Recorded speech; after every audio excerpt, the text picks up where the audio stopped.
नमस्कार दोस्तों, स्वागत है आपका आज के मुख्य समाचारों में। दोस्तों यहाँ पर आपको देखने को मिलेंगी सुबह से लेकर शाम तक की तमाम बड़ी खबरें, मुख्य समाचार, ब्रेकिंग न्यूज अपडेट्स के रूप में। तो दोस्तों आप सभी लोगों से रिक्वेस्ट है इस वीडियो को ज्यादा से ज्यादा लाइक और शेयर करें। तो दोस्तों सीधे चलते हैं आज की पहली बड़ी खबर की ओर। बंगाल इलेक्शन, अमित शाह ने कहा एक बार कमल का बटन दबा दो, दुर्गा पूजा करने के लिए कोर्ट नहीं जाना पड़ेगा। जी हाँ दोस्तों, पश्चिम बंगाल विधानसभा चुनाव के पहले चरण के मतदान से पहले बीजेपी और टीएमसी समेत सभी दलों ने प्रचार में पूरा जोर लगा दिया है। केंद्रीय गृह मंत्री अमित शाह ने पूर्वी मिनादपुर जिले के तामलुक इलाके में जनसभा कर तृणमूल कांग्रेस चीफ ममता बनर्जी पर जमकर निशाना साधा और उनकी सरकार को उखाड़कर फेंकने की अपील की। अमित शाह ने लोगों से पूछा, आप बताओ ये घुसपैठ रुकनी चाहिए या नहीं रुकनी चाहिए? कान खोल के सुन लो, अगर बीजेपी की सरकार बनती है तो हम घुसपैठिए तो छोड़ो, एक परिंदे को भी अपने देश में नहीं घुसने देंगे। दीदी का पूरा ध्यान अपने भतीजे को मुख्यमंत्री बनाने पर है, लेकिन हमारा पूरा ध्यान विकास करने पर है। हम राज्य में भ्रष्टाचार को बंद कर देंगे। हम 5 सालों में सोनार बांग्ला बनाएंगे। आपने 10 साल दीदी को दिए हैं, अब 5 साल हमें देकर देख लीजिए। इसके बाद दोस्तों अगली बड़ी खबर, राहुल गांधी ने फिर बोला आरएसएस पर हमला, कहा संघ परिवार नहीं मिथ्या विचार है। जी हां दोस्तों, कांग्रेस नेता राहुल गांधी ने राष्ट्रीय स्वयंसेवक संघ यानी कि आरएसएस पर गुरुवार को एक बार फिर निशाना साधा। राहुल गांधी ने कहा कि भगवा संगठन और उससे जुड़े समूहों को संघ परिवार कहना सही नहीं है, यह एक मिथ्या विचार है। केरल के वायनाड से कांग्रेस सांसद राहुल गांधी ने ट्वीट पर कहा कि मेरा मानना है कि आरएसएस और उससे जुड़े संगठनों को संघ परिवार कहना सही नहीं है। एक परिवार में महिलाएं बड़ों के प्रति सम्मान, दया और प्रेम होता है, लेकिन आरएसएस के पास इसमें से कुछ भी नहीं है। इसलिए अब उन्होंने फैसला किया है कि वे आरएसएस और उससे जुड़े संगठनों को संघ परिवार नहीं कहेंगे। दोस्तों आपकी जानकारी के लिए बता दें, इससे पहले बुधवार को भी राहुल गांधी ने संघ परिवार पर निशाना साधा था। केरल की ननों को यूपी में पूछताछ के लिए ट्रेन से उतारने की घटना पर बोलते हुए राहुल गांधी ने कहा था कि यह सब संघ परिवार की उस मानसिकता का परिणाम है जिसके तहत वह एक समुदाय को दूसरे समुदायों के साथ लड़ाता है और अल्पसंख्यकों के खिलाफ घृणा फैलाता है। इसके बाद दोस्तों अगली बड़ी खबर, किसान आंदोलन, आज रहेगा भारत बंद, रेल सड़क मार्केट सभी रहेंगी बंद, दिल्ली बॉर्डर के खुले मार्ग भी बंद करने का है ऐलान। जी हां दोस्तों, कृषि कानूनों के खिलाफ संघर्ष के 4 माह पूरे होने पर अब किसान संयुक्त मोर्चा ने आज यानी कि 26 मार्च को भारत बंद का ऐलान किया है। आज सुबह 6 बजे से शाम 6 बजे तक यह बंद रहेगा। इस दौरान देश भर की सभी दुकानें, मॉल, बाजार और संस्थान सभी बंद रहेंगे। साथ ही सभी छोटी व बड़ी सड़कें और ट्रेनों को जाम करने का भी ऐलान किया गया है। किसानों ने सिर्फ एम्बुलेंस व अन्य आवश्यक सेवाओं को छोड़कर सभी को बंद रखने का फैसला किया गया है। संयुक्त किसान मोर्चा के डॉक्टर दर्शन पाल सिंह के मुताबिक दिल्ली की सीमाओं पर किसानों के संघर्ष को कल 26 मार्च 4 माह पूरे हो रहे हैं। इस पर किसान मोर्चा ने किसान विरोधी सरकार के खिलाफ भारत बंद का ऐलान किया है। मोर्चा के आह्वान पर देश के तमाम किसान, मजदूर व छात्र संगठनों, बार संघ, राजनीतिक दलों और अन्य राज्य सरकारों के प्रतिनिधियों ने इस बंद को समर्थन देने का ऐलान किया है। दर्शन पाल ने कहा कि तमाम छोटी और बड़ी सड़कों के बंद रखने के साथ साथ ट्रेनों को भी जाम किया जाएगा। वहीं उन्होंने यह भी साफ किया कि भारत बंद का प्रभाव दिल्ली के भीतर भी नजर आएगा। इसके बाद दोस्तों अगली बड़ी खबर, एंटी लिया सचिन वाजे केस, शिवसेना का गृह मंत्री अनिल देशमुख से इस्तीफा लेने से इनकार, संजय रावत का आया बयान। जी हां दोस्तों, मुंबई के पूर्व पुलिस कमिश्नर परमबीर सिंह के गंभीर आरोपों पर शिवसेना ने महाराष्ट्र के गृह मंत्री अनिल देशमुख के इस्तीफे से इनकार कर दिया है। शिवसेना नेता संजय रावत ने कहा कि सरकार को विपक्ष की गंदी राजनीति का शिकार नहीं होना चाहिए। शिवसेना नेता संजय रावत ने कहा कि महाराष्ट्र के राजभवन में बीजेपी के नेताओं का 2 दिन से आना जाना और खाना पीना चल रहा है, उसे चलने दो। महाराष्ट्र में न्याय प्रक्रिया बहुत ही पारदर्शक है और यहाँ जांच मुख्यमंत्री की निगरानी में होती है। एंटी लिया सचिन वजह मामले में विपक्ष गंदी राजनीति कर रहा है। महाराष्ट्र के गृह मंत्री ने कहा कि उनके इल्जाम की जांच होगी और दूध का दूध, पानी का पानी हो जाएगा। दूध में किसने पानी मिलाया है वो भी साफ हो जाएगा। दोस्तों राउत ने कहा कि सरकार को विपक्ष की गंदी राजनीति का शिकार नहीं होना चाहिए, अगर ऐसा हुआ तो ये परंपरा बन जाएगी। उन्होंने कहा कि दिल्ली में जो बातचीत चलती है उसमें यह है कि यूपीए का पुनर्गठन जरूरी है। यूपीए की लीडरशिप ऐसे नेताओं के हाथ में होनी चाहिए जो देश के गैर बीजेपी दलों का संगठन बनाए। इसके बाद दोस्तों अगली बड़ी खबर, अमित शाह का ऐलान, बंगाल में बीजेपी सरकार बनते ही हर किसान के खाते में आएंगे 18,000 रुपए। जी हां दोस्तों, पश्चिम बंगाल में विधानसभा चुनाव को लेकर केंद्रीय गृह मंत्री अमित शाह ने गुरुवार को पुरुलिया के जंगल महल में चुनावी सभा को संबोधित किया। इस दौरान उन्होंने पश्चिम बंगाल की मुख्यमंत्री ममता बनर्जी पर जमकर निशाना साधा और कहा कि आप लोगों को गंभीर बीमारी आने पर कोलकाता जाना पड़ता है। हमने तय किया है कि जंगल महल में हम नया एम्स बनाकर आदिवासी और कुर्मी भाइयों को स्वास्थ्य की आधुनिक सुविधाएं देंगे। जनसभा को संबोधित करते हुए अमित शाह ने पीने के पानी का भी मुद्दा उठाया। उन्होंने कहा कि पुरुलिया जिले में आपको पीने का पानी घर में नल से मिलता है क्या? ममता दीदी आप लोगों को फ्लोराइड युक्त पानी पिलाती है। एक बार दीदी को यहां से निकाल दो। 10,000 करोड़ रुपए के खर्चे से शुद्ध पानी की व्यवस्था भाजपा सरकार करेगी। उन्होंने कहा कि यहां पहले वामपंथियों ने उद्योग स्थापित नहीं होने दिए, उसके बाद दीदी ने यहां से उद्योगों को भगाने का काम किया। टीएमसी हो या वामपंथी, ये रोजगार नहीं दे सकते। रोजगार चाहिए तो यहां एनडीए की सरकार बनाइए। इसके बाद दोस्तों अगली बड़ी खबर, दिल्ली में तेजी से बढ़ रहे हैं कोरोना महामारी के मामले। आज आए 1500 से ज्यादा केस। जी हां दोस्तों, दिल्ली में एक बार फिर कोरोना रफ्तार पकड़ रहा है। स्वास्थ्य विभाग की तरफ से जारी की गई रिपोर्ट के मुताबिक पिछले 24 घंटों में 1515 लोग कोरोना से संक्रमित हुए हैं और इस दौरान 5 लोगों की मौत भी हुई है। करीब 3 महीने बाद ऐसा हुआ है जब 1500 से अधिक नए केस सामने आए हैं। दोस्तों 16 दिसंबर 2020 को एक दिन में 1547 नए केस आए थे। दिल्ली में बुधवार को 1254 लोग कोरोना से संक्रमित हुए। दोस्तों यह संख्या एक बार फिर से लगातार बढ़ती जा रही है।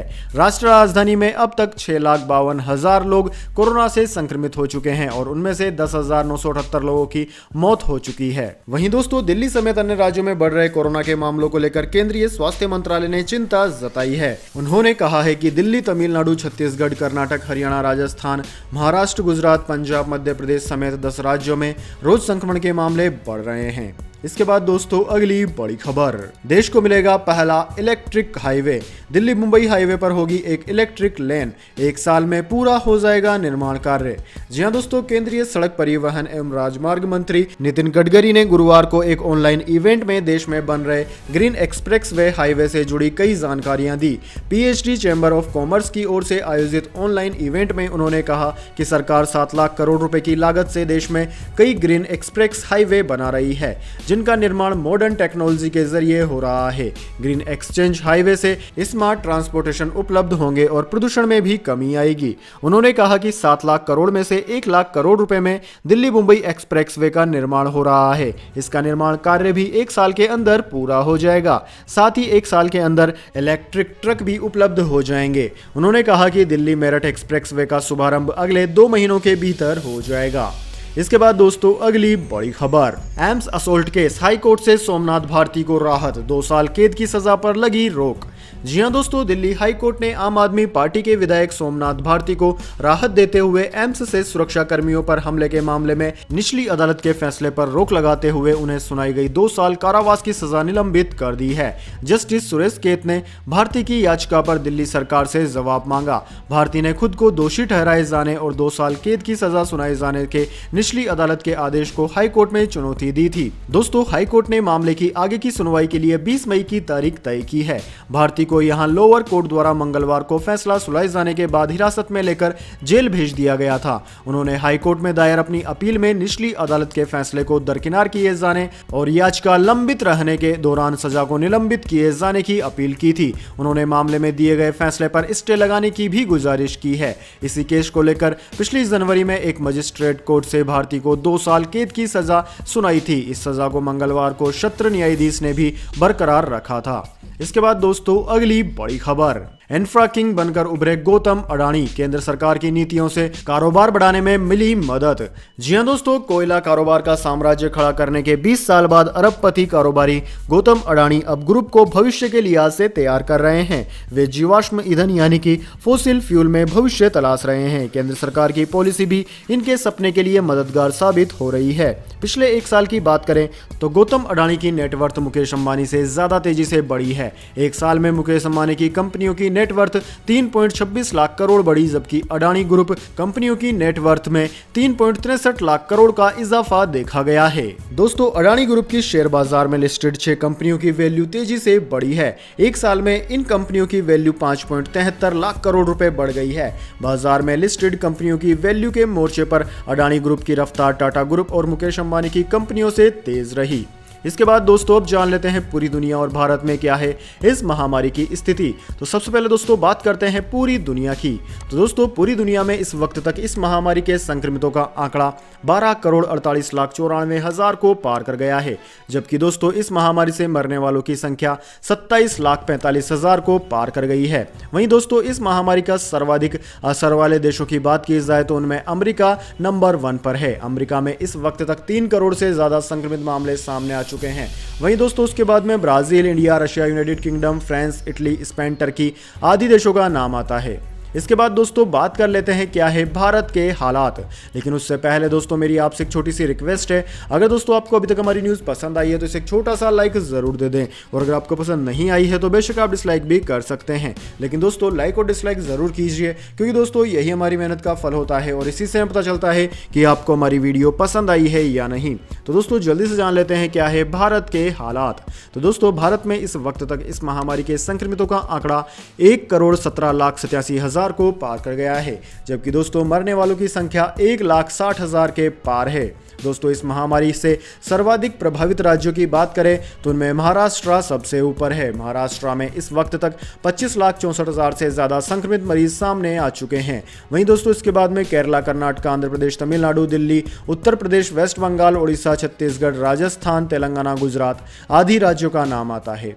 इसके बाद दोस्तों अगली बड़ी खबर, निकिता तोमर हत्याकांड, हत्यारों को 151 दिन बाद मिलेगी सजा, पिता की ख्वाहिश, कोर्ट में आरोपियों के चेहरे लटके थे, ऐसे ही वे भी फांसी पर लटके। जी हां दोस्तों, हरियाणा के फरीदाबाद के बहुचर्चित निकिता तोमर हत्याकांड के 2 आरोपियों तौसीफ और रेहान को फास्ट ट्रैक कोर्ट ने बुधवार को दोषी करार दे दिया। मर्डर के 151 दिन बाद शुक्रवार को दोनों को सजा सुनाई जाएगी। दोस्तों सुनवाई के दौरान कोर्ट में आरोपियों के चेहरे लटके हुए थे। निकिता के परिवार की ख्वाहिश है कि उनकी बच्ची को छीनने वालों के चेहरे फांसी के फंदे पर भी ऐसे ही लटके मिले, जिससे भविष्य में कोई भी तौसीफ किसी भी निकिता से जबरदस्ती करने से पहले 1000 बार सोचे और डरे। इन आरोपियों का भी वैसा ही हश्र हो जैसा निर्भया के साथ दरिंदगी करने वालों का हुआ। इसके बाद दोस्तों अगली बड़ी खबर, ये सरकारी बैंक भी हुए शॉर्टलिस्ट, जल्द होगा प्राइवेटाइजेशन, आरबीआई गवर्नर ने दिया बड़ा बयान।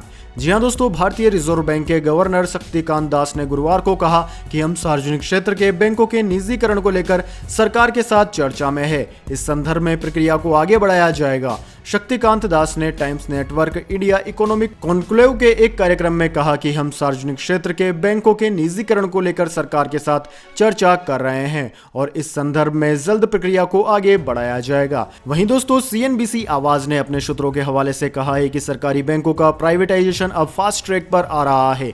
नीति आयोग ने बैंकों के निजीकरण पर रिपोर्ट तैयार कर ली है। इनमें पहले चरण में निजीकरण के लिए बैंकों के नाम चयन संभव है। अन्य मीडिया रिपोर्ट्स के मुताबिक केंद्र सरकार ने 4 सरकारी बैंकों को शॉर्टलिस्ट कर लिया है। कहा जा रहा है कि इनमें से 2 बैंकों का निजीकरण अगले वित्त वर्ष में किया जाएगा। प्राइवेटाइजेशन की लिस्ट में bank of Maharashtra, Indian overseas bank, bank of India, central bank के नाम की चर्चा है। हालांकि अभी तक इनको लेकर कोई भी फैसला नहीं हुआ है। वहीं दूसरी तरफ नीति आयोग ने कुछ सरकारी बैंकों को निजीकरण योजना से बाहर रखा है। इनमें Punjab national bank, union bank, Canara bank, Indian bank, bank of Baroda और एसबीआई शामिल है। ये बैंक कंसोलिडेशन के पिछले राउंड का हिस्सा थे।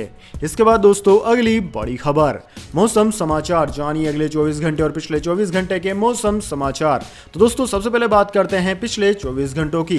तो दोस्तों बीते 24 घंटों के दौरान जम्मू कश्मीर, गिलगिट बाल्टिस्तान और मुजफ्फराबाद में कुछ स्थानों पर हल्की से मध्यम बारिश और बर्फबारी देखने को मिली। वहीं दोस्तों हल्की बर्फबारी की गतिविधियां इन भागों में सिर्फ ऊंचाई वाले क्षेत्रों में ही दर्ज की गई है। हिमाचल प्रदेश, पूर्वी उत्तर प्रदेश, मध्य प्रदेश के कुछ हिस्सों, गंगीय पश्चिम बंगाल और अंडमान व निकोबार द्वीप समूह में भी 1-2 स्थानों पर हल्की वर्षा हुई है। इसके अलावा दोस्तों मौसम में बदलाव के चलते उत्तर प्रदेश, बिहार, उत्तर पूर्वी मध्य प्रदेश, पश्चिमी राजस्थान, दिल्ली और हरियाणा के कुछ इलाकों में तापमान में 2 से 3 डिग्री सेल्सियस की गिरावट दर्ज की गई है। वहीं दोस्तों आगामी 24 घंटे की बात की जाए तो अगले 24 घंटों के दौरान देश के ज्यादा ज्यादातर इलाकों में मौसम साफ रहेगा। हालांकि हिमालय, पश्चिम बंगाल, पूर्वी असम, अरुणाचल प्रदेश, लक्षद्वीप, केरल व अंडमान निकोबार द्वीप समूह में कुछ स्थानों पर गरज के साथ हल्की से मध्यम बारिश होने की संभावना बनी हुई है।